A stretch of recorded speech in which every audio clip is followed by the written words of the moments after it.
এজন বিশেষ ব্যক্তি আৰু সেই বিশেষ ব্যক্তিগৰাকীৰ উপজা দিন ৰাইজে এই মঞ্চত আৰু সম্পূৰ্ণ বিহু কমিটিয়ে একেলগে আজি উদযাপন কৰিলে এখন ব্যতিক্ৰমী বিহু কমিটি আৰু এজন ব্যতিক্ৰমী ব্যক্তিৰ উপজা দিন কেনেকৈনো উদযাপন কৰিলে এই ভিডিঅ'টোৰ আৰম্ভণিৰ পৰা শেষলৈকে চাওঁ আহক নমস্কাৰ মই চক্ৰপাণী পৰাশৰ চাবলৈ আৰম্ভ কৰিছে বাৰ্তালাপ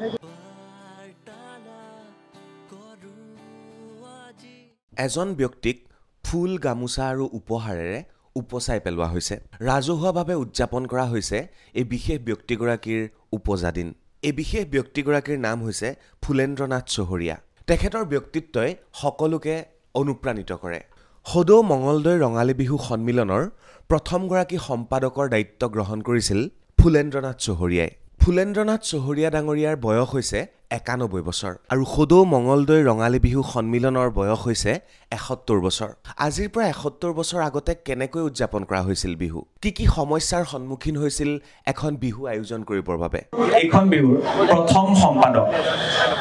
দায়িত্ব কোনে অৰ্পণ কৰিছিল আপোনাক তেতিয়া এখন সভা হৈছিল সেই সভাখনত তেতিয়া এইটো মহকুমা আছিল গোটেই দৰং জিলাখন তেতিয়া মহকুমা আছিল মঙলদৈ মহকুমাৰ মহকুমাধিপতি জিতেন দাস পিছলৈ গৈ তেখেতে ডিব্ৰুগড় ইউনিভাৰ্চিটিৰ ভাইচ চেঞ্চেলাৰ হৈছিল আৰু অসম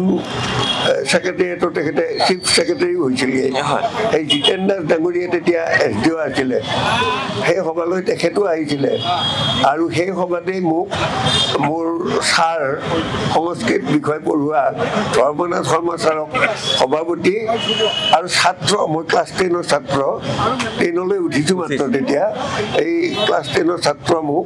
তেতিয়া সম্পাদক পাতি দিছিলে ক্লাছ 10তে সম্পাদকৰ দায়িত্ব গ্ৰহণ কৰিছিলে কালি মেট্ৰিকৰ ৰিজাল্ট দিছে কাৰোবাৰ তেওঁলোকক দায়িত্ব দিয়ে নে নাই এতিয়া আমাৰ কমিটিয়ে সেইটো ডাঙৰ প্ৰশ্ন হ'ব তেখেতে ক্লাছ 10তে দায়িত্ব লৈছিলে সম্পাদকৰ বিহুৰ তাৰ পিছতে বৰদা কালেকচন কেনেকৈ হৈছিলে বিহুখন ক'ত হৈছিলে কিনো হৈছিলে বিহুত তেতিয়া এইবিলাক ক'বলৈ বহু কথা মই সংক্ষেপে কৈছোঁ আপোনালোকক যেতিয়া মোক সম্পাদকৰ দায়িত্ব দিলে পিছদিনাখন মই ক্লাছত গৈ মোৰ আটাইবোৰ বন্ধুকে ক'লোঁ যে মোক এনেকৈ কালিতো তোমালোক যিকেইজন আছিলে যিকেইজন নাই তেতিয়া আমি 63জন ছাত্ৰ ক্লাছ 10ৰ 63 এই আটাইখিনিকে ক'লোঁ যে চোৱা ভাইহঁত মোক সম্পাদক পাতি দিছে মই সম্পাদক কি কৰিম মই নাজানো কিন্তু তোমালোকে যদি নচলোৱা তোমালোকে যদি সহায় নকৰা তেতিয়া কিন্তু বিহু নহ'ব হয়নে হয় আমি থাকিম এইটো কথা আৰু সেইটোৰ পিছত ছাৰৰ ওচৰলৈ গৈ সংস্কৃত ছাৰ ধৰ্মনাথ শৰ্মা শাস্ত্ৰী সংস্কৃত ছাৰ এজন অতি সাত্বিক শুদ্ধ সংস্কৃত পণ্ডিত তেখেত সভাপতি তেখেতৰ ওচৰলৈ গৈ ক'লোঁ ছাৰ এতিয়া আমি কি কৰিম এখন ৰেজিষ্টাৰ বহী এখন কিনি আন এই ছুটি আমাৰ এতিয়া যেতিয়া ক্লাছৰ খাতাৰ নিচিনা এখন মানে পকা বৰ্ডনা বহী এখন আনিলোঁ তেখেতে তাতে পেজ নাম্বাৰ দি কিমানটা পেজ লিখি দিলে যে এইখন বহীত ইমানটা পৃষ্ঠা আছে লিখি তেখেতে চহী কৰি দিলে দি ক'লে ইয়াতে যোৱা মানুহবিলাকৰ ঘৰে ঘৰে গৈ অফিচে গৈ পইচা কালেকশ্যন কৰা আপোনাক ক'বলৈ মই ভালেই পামনে বেয়াই পামনে কেনেকুৱা লাগিব ক'ব নোৱাৰোঁ এইখন তেতিয়া 4টা ৱাৰ্ডৰ টাউন মাত্ৰ 4টা ৱাৰ্ড এতিয়া 10টা ৱাৰ্ড এতিয়া মাত্ৰ 4টা ৱাৰ্ডৰ টাউন এইফালে এখন দলং আছিল এই দলংখনৰ পৰা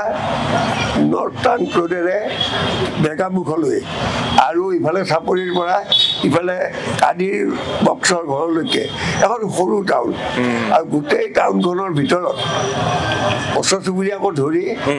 পপুলেশ্যন 2000 মানুহ 2000 ঘৰ 2000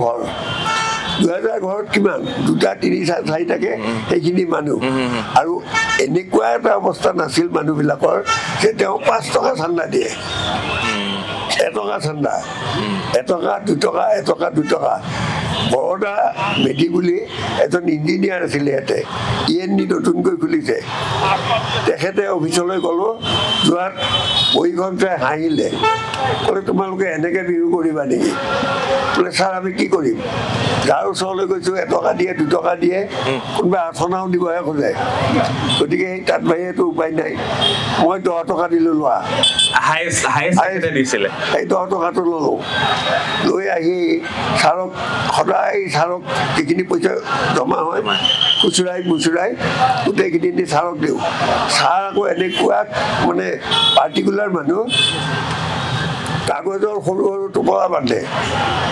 ওপৰত তাৰিখটো লিখে ইমান তাৰিখে ইমান তাৰিখৰ কালেকশ্যন ইমান তাৰিখৰ সংগ্ৰহ বুলি টোপলা বান্ধি বান্ধি এটা ডাঙৰ মোনা এটাত থৈ দিয়ে এনেকুৱাকৈ আমাৰ প্ৰায় 3000 মান কালেকশ্যন হৈছিল আৰু তাৰেই আমি 3 দিনীয়াকৈ বিহু পাতিছিলোঁ 3 দিনীয়াকৈ বিহু পাতিছিলে 3000 টকা কালেকশ্যন হৈছিলে প্ৰতিদিনে 1000 টকাকৈ খৰচ কৰিছিলে চাগে নাই ঠিক নহয় তেনেকুৱা 3000 টকা লৈ ছাৰে আমাক যেনেকৈ কয় তেনেকৈ আমি খৰচ কৰিছিলোঁ আমি যিবিলাকে কৰ্মী আছিলোঁ ছাত্ৰই প্ৰায় কৰ্মী আছিলোঁ আমি একো খোৱা নাছিলোঁ আমি দোকানলৈ গ'লে কোনোবা দোকানীয়ে আমাক চাহ একাপ এনেই খুৱাইছিল বিনা পইচাই খুৱাইছিল সেইটোৱে আমাৰ খাদ্য আৰু ঘৰলৈ গৈ ভাত খাইছিলোঁ ঘৰত ভাত খাইছিলোঁ এটা পইচা তাৰ পৰা আমি ইফাল সিফাল কৰা নাছিলোঁ কাৰণ চাহলৈ আমাৰ বৰ ভয় লাগিছিল তেওঁক আমি বৰ শ্ৰদ্ধা কৰিছিলোঁ গতিকে আমি আটাইখিনি পইচা দি তেখেতৰ হাতত জমা দিওঁ তেনেকুৱাকৈ কৰি কৰি আমি কালেকশ্যনটো কৰিছিলোঁ কালেকশ্যন সম্পৰ্কে এইখিনি কথা আৰু তাৰপিছত আৰু এটা কথা হৈছিল বিহুৰ প্ৰথম দিনাখন আমাৰ এই এতিয়া যে ক'লে মাৰাথন ৰেচ আৰু চাইকেল ৰেচৰ কথা তেতিয়াও আমি পাতিছিলোঁ এই প্ৰথম দিনা ৰাতিপুৱা চাইকেল ৰেচ হৈছিল চাইকেল ৰেচৰ পিছত স্কুল ফিল্ডত গভৰ্ণমেণ্ট স্কুল ফিল্ডখনেই ফিল্ড আছিল তেতিয়া আৰু অন্য খেলপথাৰ নাছিল তাতে খেল হৈছিল SDO আহিছিল দাস আমাৰ জিতেন দাস ছাৰ ৰজাউলিৰ আমাৰ ৰাজকুমাৰ অমৰেন্দ্ৰ নাৰায়ণ দেৱ আছে তেওঁ ককায়েকে হয় জিতেন্দ্ৰ নাৰায়ণ দেৱ এজন স্পৰ্টছমেন তেখেত আহিছিল তাৰপিছতে বৰ ডাক্তৰ বুলি কৈছিলোঁ আমি 2জন ডাক্তৰ তাৰে ছিনিয়ৰজনক আমি বৰ ডাক্তৰ বুলিছিলোঁ বৰ ডাক্তৰ আহিছিল এইসকলে চাই পেলাই মোক সুধিছিল যে তোমালোকে যে এনেকৈ খাটি আছা তোমালোকে দুপৰীয়া কি খাবা বোলে আমি ঘৰে ঘৰে গৈ ভাত খাম তেওঁ কথাটো বৰ আচৰিত পাইছিল প্ৰায় আৰু এটা কথা মই পাহৰিছোঁ ক'বলৈ আমি কিন্তু প্ৰগ্ৰেমত কি কৰিছিলোঁ খেল ধেমালিটো আছিলেই এখন এক্সিবিশ্যন পাতিছিলোঁ এক্সিবিশ্যন মানে কি যাৰ ঘৰত যি আছে যাৰে ঘৰত দি আছে আমি এতিয়া ধৰক এইখন গামোচা ফুলাম গামোচা মোক ডিঙিত দিছে এইবিলাক গামোচা দিছে এনেকুৱা এখন গামোচা পালোঁ আনি আমি তাতে এই বোৱনীৰ শিপিনীৰ নামটো লিখি তেওঁৰ গামোচা বুলি আমি তাতে প্ৰদৰ্শন কৰিছিলোঁ ৰজাঘৰৰ পৰা কিছুমান বস্তু পাইছিলোঁ পুৰণিকলীয়া আকৌ কাৰোবাৰ তোলা কাৰোবাৰ ঘৰত মতা মানুহৰ তোলা আছিল আমাৰ ঘৰত মহিলাৰ তোলা আছিল এনেকুৱাবোৰ আনি তাতে প্ৰদৰ্শন কৰিছিলোঁ এই স্কুল ঘৰৰ ছট আৰু আমাৰ মানে খুলিব পৰা আছিল বেৰ খুলি দিব পাৰি কাঠৰ বেৰ খুলি দিব পাৰি সেইখন খুলি তাতে আমি প্ৰদৰ্শনী কৰিছিলোঁ সেই প্ৰদৰ্শনীত এই এখেতসকলে প্ৰদৰ্শনীখিনি চাই মানুহ আটাইকেইজনে তেওঁলোকৰ ভিতৰত কি গোলমাল হ'ল নাজানো কি কথা বতৰা পাতি আমাক 3জনে 300 টকা দিলে দিয়ে 100 টকা দিলে আমাৰ ৰজাই 100 টকা দিলে জিতেন্দ্ৰ নাৰায়ণ দেৱে আৰু এই ডাক্তৰে 3জন নে 4জন ডাক্তৰৰ পৰা লৈ 100 টকা কৰি দিলে আমাৰ সেইটো হ'ল এডিশ্যনেল এক্সপেণ্ডিচাৰ আমি ছাৰক সুধিলোঁ ছাৰ আমি এই পইচাখিনি কি কৰিম তেতিয়া তেখেতে ক'লে যে তোমালোকে যে ইমানবিলাক মানুহক খটুৱাইছা এই ফুটবল ফিল্ডখনত আমাতকৈ বয়সত বহুত ডাঙৰবিলাকেও গৈ আমাক সহায় কৰিছিল সেইসকলক চাহ পানী আৰু জলপান খুৱাব লাগিব নহয় সেই টকাটো তাতে খৰচ কৰিবা গতিকে আমি সেইখিনি টকা তেনেকৈ খৰচ কৰিছিলোঁ এক পইচাৰ হেৰি ফেৰি নাছিল একো ইফাল সিফাল হোৱা নাছিল আৰু আমি তেনেকুৱা কৰিও বোধহয় 300 মান টকা আমি বচাইছিলোঁ আৰু সেই টকাখিনি আমি এই লাইব্ৰেৰীত আমি দান দিছিলোঁ ইমান পৰিকল্পিত আছিল, কোনো হেৰফেৰ নাছিল, নীতি নিয়মৰ মাজেৰে হৈছিল, জ্যেষ্ঠক ভয় কৰিছিল, কনিষ্ঠক সন্মান কৰিছিল, মৰম কৰিছিল। বৰদেউতা দুটামান প্ৰশ্ন কৰিম, একেবাৰে চমুকে উত্তৰ দিব, তাৰপিছতে মই জ্যেষ্ঠসকলৰ ওচৰলৈ যাম। মানে তেতিয়া কোনোবা ছিংগাৰ আজিৰ দৰে মাতা হৈছিল নে, যে আৰ্টিষ্ট কোনোবা আহিব, তেওঁলোকে লাখ লাখ টকা ল'ব বৰঙণি, তেনেকুৱা কিবা আছিল নে পৰিৱেশ তেতিয়া? চাওক ভাই, তেতিয়া এই বস্তুটো নাছিলেই। আৰু সেয়েহে মঙ্গলদৈ অঞ্চলৰ এই বিশেষ ব্যক্তিগৰাকীক আজি ৰাজহুৱাভাৱে শুভেচ্ছা জ্ঞাপন কৰা হ'ল তেখেতৰ জন্মদিনৰ দিনা। আজিৰ এই অনুষ্ঠানো ব্যতিক্ৰমী অনুষ্ঠান হ'ল, যে তেখেতৰ উপজা দিনৰ দিনাই আপোনালোকে বিহুৰ প্ৰাক্ষণত এইটো অনুষ্ঠান কৰিলে। চিন্তাটো কেনেকৈ আহিলে? ৭১ সংখ্যক ৰঙালী বিহু উদযাপন সমিতিয়ে সাধাৰণ সভা তাৰপিছত কথা পাতিলোঁ। পতাৰ পিছত যোৱাবেলিয়ে আমাৰ এই কথাটো মনত আছিল, আৰু আমাৰ সাধাৰণ সম্পাদক ডাঙৰীয়াই কৈছে যে আমাৰ প্ৰথমগৰাকী সম্পাদক আছে, তেখেতৰ উপজা দিনটো অমুক তাৰিখে, আমি পাতিব পাৰোঁ দেখোন। এনেকৈ তেখেতে আৰম্ভ কৰিলে, আৰু আমি একদম একেলগে কৈছোঁ যে আমি পাতিম, বঢ়িয়াকৈ পাতিম, যিমান পাৰোঁ ভালকৈ পাতিম। তাৰপিছত আপোনাৰ অনুষ্ঠানটোৰ কথা চিন্তা কৰিলোঁ। আমি পাতি এটা ৰুমত ধৰক গামোচা দিবা শুভেচ্ছা দিলে হৈ গ'ল, কিন্তু আমি আমাৰ বিহুখনৰ প্ৰথমগৰাকী যিটো লাই সূতা, সেই সূতাটো যিটো এতিয়াও 91 বছৰত তেখেত আছে, এই 91 বছৰ তাকে আমি তেখেতে যদি আমি শুভেচ্ছা দিওঁ, আৰু তেখেতৰ শত আয়ুস হওক, আৰু তেখেতে উৎসাহ পাওক। আৰু আমি ভাবোঁ যে আমি এক সমাজৰ কাৰণে আমাৰ বিহুখন এটা আদৰ্শ হওক, যাতে আমি শিপাক হেৰাই পেলোৱা নাই, শিপাক আমি পাহৰি যোৱা নাই। সেই কথাটোলৈ আমি যিহেতু এতিয়া বৰ্তমানৰ দায়িত্বত আছোঁ, কিন্তু আমাৰ এই বিহুখন কোনোবাইতো পাতিছিলে, আৰু আমি সৌভাগ্যৱান যে আমাৰ বিহুখনৰ ঐতিহ্যমণ্ডিত এই বিহুখনৰ প্ৰথমগৰাকী সম্পাদকক আমি পাইছোঁ, আমি সান্নিধ্য পাইছোঁ। আৰু তেখেতৰ এতিয়া বিহুৰ কথা আৰম্ভ কৰিছে, আমাক মাজে মাজে দিহা পৰামৰ্শ দি থাকে, আৰু গোটেই উদযাপন সমিতিখনে আমি এই কথাখিনি এই সিদ্ধান্তটো লৈ আজি ওলগ জনাইছোঁ। আৰু সঁচাকৈ আমি অত্যন্ত সুখী হৈছোঁ যে এই আপুনি দেখিছে ইমান ধুনীয়া পৰিৱেশ, আৰু তেখেত আচলতে প্ৰথমগৰাকী সম্পাদকে নহয় বিহুৰ, তেখেত মংগলদৈ এক অনুষ্ঠান হৈছে, কাৰণ তেখেতে ষ্টেডিয়াম নিৰ্মাণৰ ক্ষেত্ৰত অৰিহণা আছে, ফুটবল খেলুৱৈ আছে। সেইকাৰণে আমি এইটো প্ৰয়াস কৰিছিলোঁ যে এইটো অনুষ্ঠানটো আমি এই বিহুখন চন্দ্ৰ সূৰ্য থকালৈকে আমি অসমীয়া জাতি থাকিব লাগিব। বিহুখন লতাশিলৰ পিছত এইখন দ্বিতীয়খন বিহু, ছাৰে কৈছে আপোনাক। হয় ছাৰ, লতাশিলৰ পিছতে এইখন বিহু, ছেকেণ্ড বিহু। আমাৰ দৰং জিলা হাউলি মোহনপুৰ এখন বিহু আছে, একেলগে এই দুখন বিহু আগে পিছে এবছৰ। বিহু গুণগুণাই? বিহু নাচিব পাৰোঁ আৰু ঢোল বজাব পাৰোঁ। আমাৰ বিহু গালে এটা মানুহ ঢোল বজালেতো মুখেৰে গায়ো, ইয়াৰ পৰা পলাব মানুহ। আমি অলপ লাহেকৈ আহিম। ছাৰ, যিহেতু আপোনাৰ শিক্ষক আছিলে, আপোনাৰ শিক্ষক আছিলে, বিহু জ্যেষ্ঠ ছাত্ৰ, কি ক'ব শিক্ষাগুৰুৰ বিষয়ে অকণমান আপোনাৰ ফালৰ পৰা? ছাৰক মই এজন আচলতে অভিনেতা হিচাপে দেখিছিলোঁ। মই যেতিয়া প্ৰাইমাৰী স্কুলত গাঁৱৰ পৰা আহিছিলোঁ ইয়ালৈ, তেতিয়া ফুটবল ফিল্ডত আৰু স্কুলৰ কিছুমান কামত ল'ৰা ঢপৰা কৈ পৰা দেখিছিলোঁ। তাৰপিছত আহিছিলে আমাৰ সোণালী জয়ন্তী, মঙ্গলদৈ গভৰ্ণমেণ্ট চৰকাৰী হাইস্কুলৰ হ'ব লাগিছিল 53 চনত, 54 চনত হৈছিলে। ছাৰসকলে তেতিয়া মেট্ৰিক দিছে, মই আৰু সেইখন স্কুলতে সোমাম আৰু এনেকুৱা মুহূৰ্তত ছাৰক দেখিছিলোঁ। আৰু মই তেতিয়া ছাৰক আজি ভাবোঁ যে ধৰ্মেন্দ্ৰৰ দৰে এজন এক্টৰক মই দেখিছোঁ। আৰু মই ভাবিছিলোঁ আপুনি আজি ছাৰক যিজন দেখিছে সেইজন নহয়, এজন ৰিয়েলি হিন্দী ফিল্মৰ এক্টৰ যেন। ফুলেন্দ্ৰনাথ চহৰীয়াৰ ব্যক্তিত্ব অপাৰ। তেখেতৰ পত্নীও কিছু কথা আপোনালোকৰ বাবে অৱগত কৰিলে। মানুহজনক এই 93 বছৰ বয়সতো, 91 বছৰ বয়সতো ধৰ্মেন্দ্ৰটোৰ নিচিনাকৈ কেনেকৈ বনাই ৰাখিছে? অৱশ্যে আমি যিমানখিনি পাৰোঁ তেখেতক ভালে ৰাখিবৰ কাৰণে চেষ্টা কৰি আছোঁ। গোটেই পৰিয়ালবৰ্গে, বোৱাৰী ল'ৰা চবেই আমি তেওঁক যথেষ্ট যত্ন লওঁ। কি খুৱাই ৰাতিপুৱাৰ পৰা গধূলিলৈকে আপুনি তেওঁৰ প্ৰক্ৰিয়াটো অকণমান কৈ দিয়ক। দিনপঞ্জীটো নেমুৰ পানী আৰু নহৰু, নেমু পানী আৰু নহৰু মিক্স কৰি পেলাই, নহৰুটো থেতেলাই পেলাই থৈ দিওঁ প্লেটত, তেওঁ নেমু পানী আৰু নহৰু খায় কেইটা বজাত খায়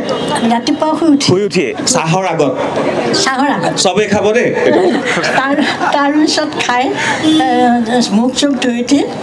শ্লাইচ মিঠাই তাক ডেইলি দিওঁ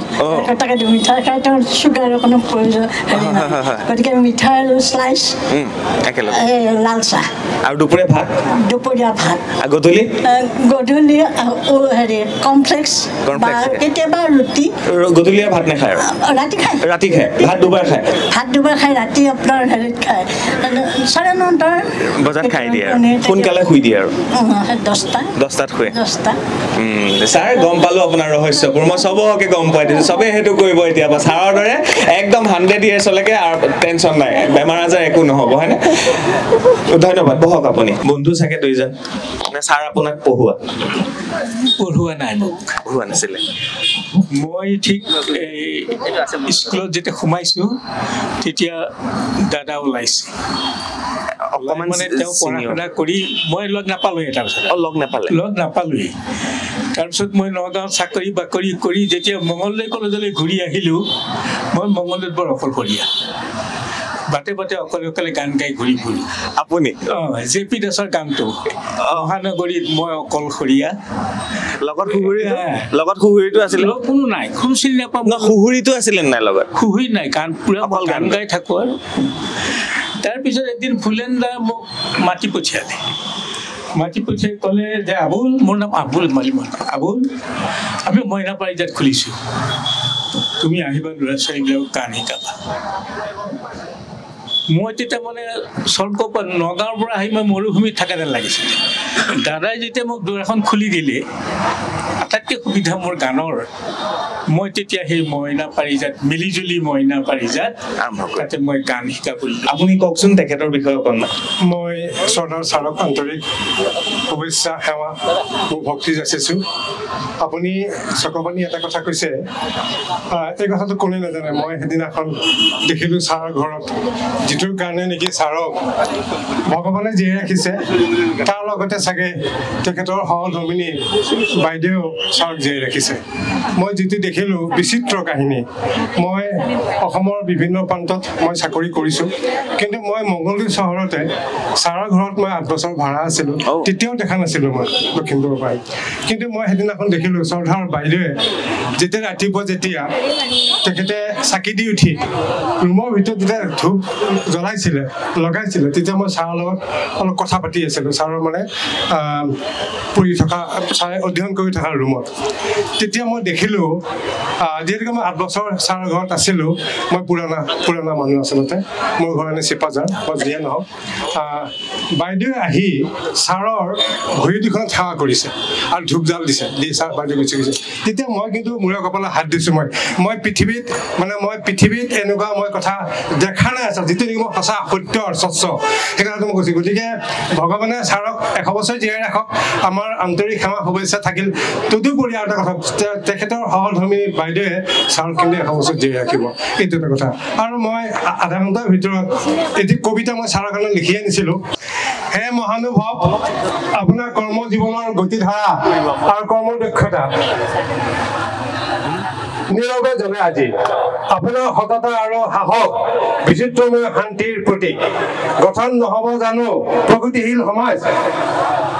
মহান কৰ্মৰ ব্যস্ততাৰ মাজতো সাহিত্য সাধনা লগতে অনুষ্ঠান গঢ়োতা প্ৰগতিশীল সমাজৰ বাবে শুদ্ধ আৰু সত্যনিষ্ঠ চিন্তা চৰ্চা পাৰিবনে পাহৰিব আজিৰ সমাজে দিব জানো পাৰিব ইয়াৰ প্ৰতিদান শ্ৰদ্ধাৰে জানো নেপেলাব মনত মই ৰাইজৰ কথা কৈছোঁ সমাজৰ কথা কৈছোঁ চাওঁতে মই আজিহে গম পাইছোঁ ছাৰৰ একচুৱেলি 91 বছৰ হৈছে কিন্তু মই সেইদিনাখন ছাৰক লগ পাওঁতে ছাৰ 93 বলা যেন পাইছিলোঁ মই 93 আচলতে 91 হয় চাওঁতে 91 দেওনা পাৰ হওঁ তাৰপিছতে ৰুই থকা নাই আপোনাৰ শুভ জন্মদিন আকৌ চাগৈ নেক্সট জন্মদিনটো আকৌ পৰাশৰ আহিব হে মহান আজি পবিত্ৰ দিনত দিবলৈ মোৰ একোৱেই নাই আছে মাথো একাজলি হিয়া ভৰা অপৰহীন শ্ৰদ্ধা আৰু ভক্তি আপোনাৰ দীৰ্ঘায়ু জীৱন কামনাৰে সেৱাৰে ৰ'ব মই কবিতাটো আচলতে ছাৰৰ প্ৰতি মোৰ অগাধ ভক্তি শ্ৰদ্ধা আছে আৰু যিহেতুকে ছাৰৰ ঘৰত মই এজন সদস্য হিচাপে আছিলোঁ দীৰ্ঘ 8 বছৰ ছাৰৰ ঘৰত থাকি মোৰ ইয়াত মই ক'বলৈ গৈছে মই বেয়া নাপাম ছাৰৰ ককায়েকৰ মাটি ছাৰে মোক লৈ দিছিলে তাতে এখন মহান এখন পবিত্ৰ অনুষ্ঠান মই গঢ়ি তাতে মই বৰ্তমান জীৱন যাপন কৰিছোঁ পৰিয়ালসহ খুব সুন্দৰ ধন্যবাদ মই আন্তৰিক শুভেচ্ছা দিছোঁ ধন্যবাদ জ্ঞাপন কৰিছোঁ পৰিচয়টো মোৰ নাম নীলকান্ত চহৰীয়া এইখন বিহুৰ 74ত বয়স ছেক্ৰেটাৰী আছিলোঁ আৰু তেওঁ মোৰ খুৰা দেউতাৰ 6 নম্বৰ ভায়া আপুনি কিমান বছৰ 74ত আছিল 74 আজি বহুতখিনি কথা ওলাইছে তেখেতক তেনেকে লগ পাইছিলে মোৰ খুৰা নিজৰ খুৰা তাৰপিছত দায়িত্বটো আপোনাক দিলে তেওঁ তেওঁৰ পিছত এনেকে দাই এনেকে সময় বাগৰি গৈ আছে আমাৰ সময় ধৰিলে নিশ্চয় খুৰা কেনেকুৱা আছিলে কওকচোন এতিয়া অকণমান তেওঁ আৰু কি আমাৰ লগত একেলগে নাটক কৰোঁ একেলগে বিহু এনেকে নাচোঁ আমাকতো ফাঁকিকে কৈছে একো নকৰোঁ বুলি কৈছে মই গালেহে নাচে আহক মই ধৰি লৈ যাব লাগিব বাপৰে আৰু তেখেতে শিল্পী পেঞ্চন প্ৰাপ্ত এগৰাকী ব্যক্তি বা শিল্পী এতিয়া গম পালে কৈ মৰিলে তেখেত মাইক্ৰফোনটো দিলো বৰদেউতা থিয় হ'ব লাগিব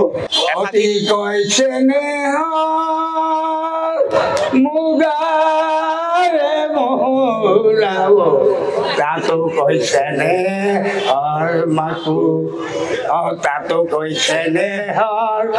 বহাগৰ বিহুতি নেপাতি তেনে কৈ ধন্যবাদ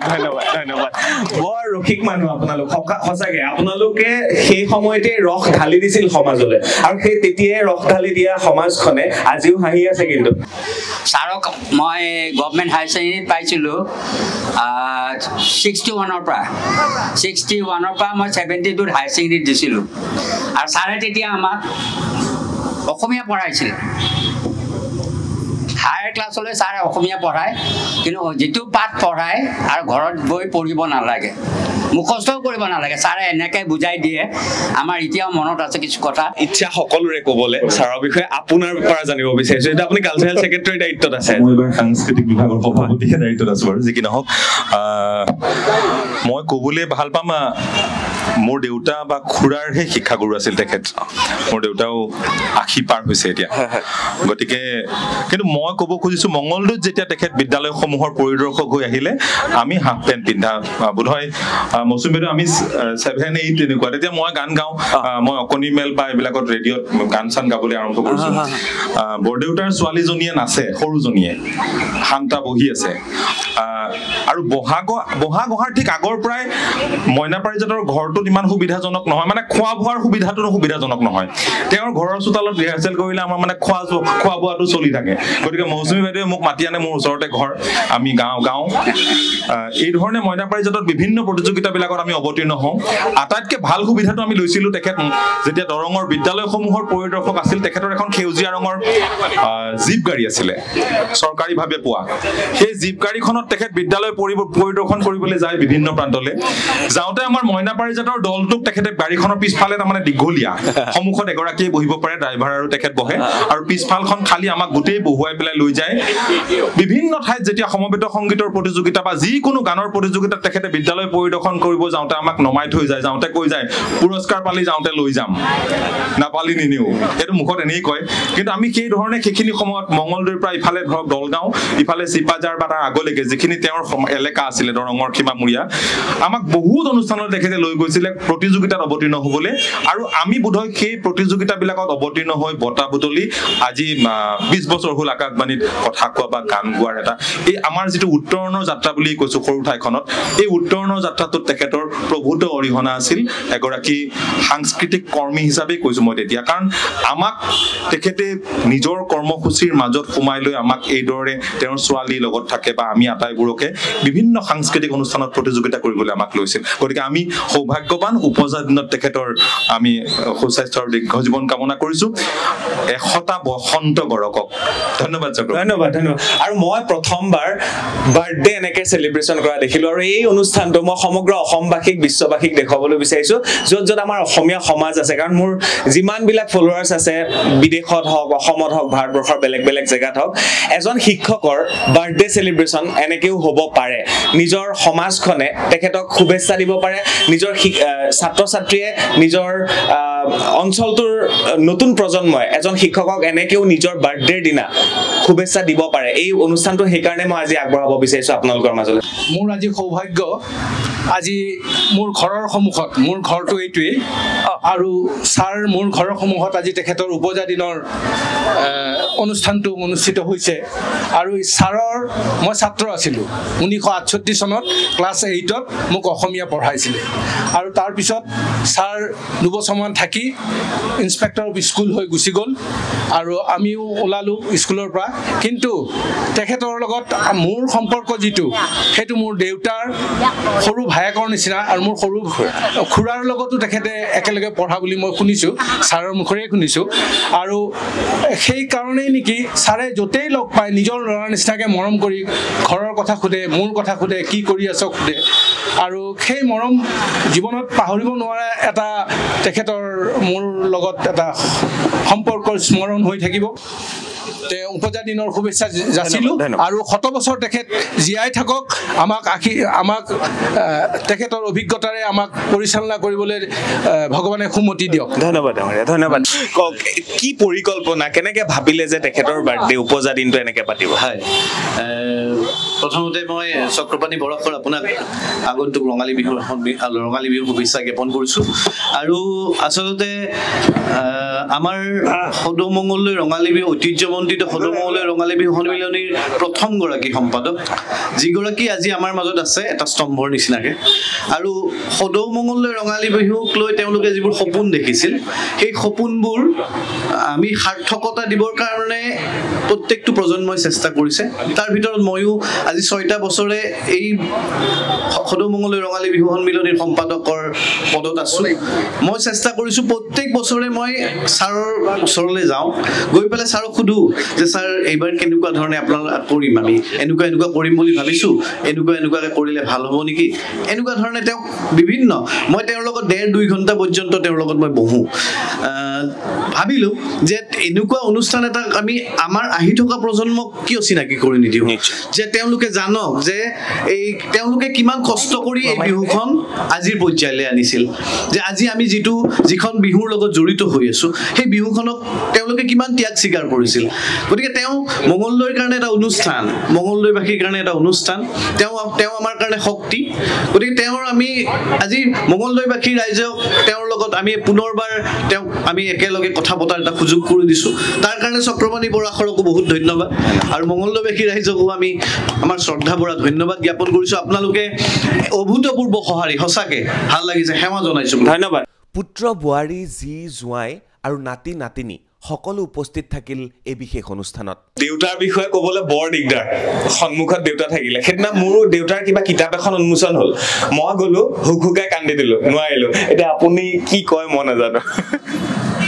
ক'বলগীয়া জানিবলগীয়াখিনি আপুনি সুধিছেই আৰু তেখেতৰ স্মৃতিত যিখিনি আছে আমি সৌভাগ্যৱান তেওঁ আজিলৈকে যিখিনি স্মৃতি ধৰি ৰাখিব পাৰিছে বা আজিলৈকে সাৱলীলভাৱে যিখিনি কথা আপোনাক অতীতৰ কথাখিনি ক'ব পাৰিছে তে সেইখিনিয়ে আমাৰ কাৰণে সৌভাগ্য বুলি ক'ব লাগিব এই বয়সত ধৰক সেইটো বহুতৰ প্ৰব্লেম হয় আৰু মানুহে কৈছে আপোনাক যে সিহঁতে বহুত সময় দেউতাৰ লগত বিভিন্ন ধৰণৰ আলোচনাবিলাক কৰে আৰু সাৱলীলভাৱে গোটেই কথাখিনি আৰু মই এটা কথাই মন কৰিছোঁ যে ৰিপিট যেতিয়া হয় কথাটো আপুনি সুধিলে গুৰুজ্যোতি সুধিলে বা কোনোবা এজন বেলেগে সুধিলে কথাখিনি অমিল নহয় একে থাকে তাৰমানে একদম প্ৰকৃত ফেক্টৰী তাৰমানে তেওঁৰ মনত আছে আৰু সেই কথাখিনিকে বাৰে বাৰে একেখিনি কথা হৈ আছে গতিকে সত্যনিষ্ঠ নিশ্চয় হয় গতিকে সেই ফেক্টৰী দেউতা হিচাপে ভয় লগা দেউতা মই সেইটোৱে ভয় লগা মানুহ দেউতা হিচাপে ভয় লগা মানুহ ধন্যবাদ এইফালে আছে আপুনি ছোৱালী জীয়ৰী হিচাপে কওক জীয়ৰী হিচাপে বেলেগ একো বিশেষ ক'বলগীয়া নাই আপোনালোকে যিখিনি বাৰ্তালাপ ইতিমধ্যে কৰিলে তাতে প্ৰায়খিনি কথাই ওলাই আহিছে মই এটাই ক'ম যে তেখেতৰ ছোৱালী হিচাপে চিনাকি দিবলৈ পাই মই নিজকে বহুত সৌভাগ্যৱতী বুলি ভাবোঁ তেখেতৰ সমপক্ষ বা তেখেতৰ হয়তো 100 এভাগো মোৰ গাত নাই কৈছে সকলোৱে তেখেত এটা অনুষ্ঠান আৰু মই নিজে সেই কথাটো বিশ্বাস কৰোঁ কেতিয়াবা মানুহৰ আগত কওঁ যে এতিয়া দেউতা যিটো অৱস্থাত আছে তেনেকৈ যাতে সদায় থাকে কাৰণ আজিকালি যিটো মানে মানুহৰ স্বাস্থ্যজনিত যিটো অৱস্থা দেখিছোঁ পাহৰি যায় আমাৰে নিজৰ শিক্ষাগুৰু তেনেকুৱা খুব ভাল পোৱা 2-এজন শিক্ষাগুৰু আমি পাইছিলোঁ কিন্তু তেখেতসকলে হয়তো মোক মই সন্মুখত থিয় হওঁতে চিনি পোৱা নাই দুখ লাগে গতিকে সেই বস্তুটো তেখেতৰ হোৱা নাই এতিয়াও তেখেতে সেই মই যেতিয়া LP স্কুলত পঢ়িছিলোঁ লখিমপুৰত আছিলোঁ তে লখিমপুৰৰ এজন মানুহৰ কথা যদি কিবা কাৰণে আমাৰ মাজত আলোচনা হয় মই নামটো ক'ব নোৱাৰোঁ দেউতাই কিন্তু এতিয়াও সেই মানুহজনৰ নাম এড্ৰেছ কৈ দিব পাৰে তেওঁৰ পৰিয়ালৰ মানুহৰ কথা কৈ দিব গতিকে সেই বস্তুটো তেখেতৰ খুব তীক্ষ্ণ আৰু মই ভাবোঁ তেখেতে এতিয়াও খুব বেছিকৈ পঢ়া শুনা কৰে মই গতিকে সেই আৰু তেনেকুৱা ধৰণৰ কথাবিলাক ধন্যবাদ জোৱাই হিচাপে ভাল লাগিছে মোৰ একদম চবকে পাই গৈছো জোৱাই হিচাপে তেখেতক মই যথেষ্ট সন্মান কৰোঁ মোক বহুত মৰমো কৰে আৰু কোনেও একো কথাত যদি নামানে মই কোৱা কথাটোৱে হয় যে শেষত গতিকে সেইটোহে তাৰমানে ডাঙৰ কথা কাৰো কথা নুশুনিলেও মই যদি ক'ম যে এনেকে কৰিলে ভাল হ'ব ঠিক আছে ধন্যবাদ মই নাতি নাতিনী দুইজন আছে ককাই সাধু কয় নে নকয় মই সেইটো জানিব মন যায় সাধু কয় নে হয় কয় কয় না কেনেকুৱা ধৰণৰ সাধু কয় যিকোনো ধৰক সুধিলে চবে কয় মই ককাৰ লগত থাকোঁ ককাই মোক সাধু কয় আৰু বহুত কিবা কিবি শিকায় আৰু তোমাক কি কয় ককাই হয় আমাক দুটাক একেলগে চব কাহিনীবিলাক কয় আগৰ যেতিয়া তেওঁ যি কৰিছিলে চববিলাক শুনি ভাল লাগে এয়া সৰু ছোৱালী আপুনি নমস্কাৰ তো সৰু ছোৱালীক বেছি মৰম কৰিছিলে নে ডাঙৰ ছোৱালী মই ধৰি আছো আচ্ছা ঠিক আছে নমস্কাৰ ক'বলৈ গ'লে দেউতাৰ মৰমৰ কোনো সীমা নাই একচুৱেলি মই বহুতেই মৰম পাইছোঁ মোক দেউতাই আজিলৈকে কেতিয়াও মাৰা নাই মই মাৰবি দেউতাই মোক বহুত মৰম কৰিছে সৰু হিচাপে আৰু দেউতাই যেনেকৈ আমাক তুলি তালি ডাঙৰ দীঘল কৰিছে আমাৰ চাৰিওজনকে ইমান মানে সমানভাৱে তুলি তালি ডাঙৰ দীঘল কৰিছে যে কাৰো প্ৰতি মানে একো মই কি ক'ম ভেদাভাৱ কৰা নাই পক্ষপাত কৰা নাই মানে কেতিয়াও আৰু মই দেউতাৰ পৰা বহুত কথাই শিকিছোঁ এটা কথা ক'ব খোজোঁ যিটো মোৰ বাইদেউ আৰু দাদাৰ লগতো মিলে ময়ো দেউতাক প্ৰথমতে বহুত ভয় কৰিছিলোঁ সঁচা কথা কিন্তু দেউতাৰ পৰা মই বহুত কথা শিকিছোঁ দেউতাই মোক বহুত কথা শিকাইছেও আৰু মই সেই শিকনিবিলাক জীৱনত মানে হেৰি কৰিবৰ কাৰণে ব্যৱহাৰ কৰিবৰ কাৰণে বহুত মানে চেষ্টা কৰিছোঁ আমি যিমানখিনি কথা শিকিছোঁ দেউতাৰ পৰা সেইখিনি ব্যৱহাৰ কৰিলেও কিজানি দেউতাৰ নিচিনা হ'ব নোৱাৰিম 100% আমি কেতিয়াও তেখেতৰ যিটো ব্যক্তিত্ব আছে সেই ব্যক্তিত্বত আমি নিজে গদগদ মই নিজেও গদগদ আৰু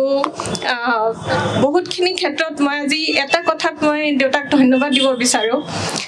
মোক সৰুৰ পৰা দেউতাই মানে বক্তব্য কেনেকৈ দিব লাগে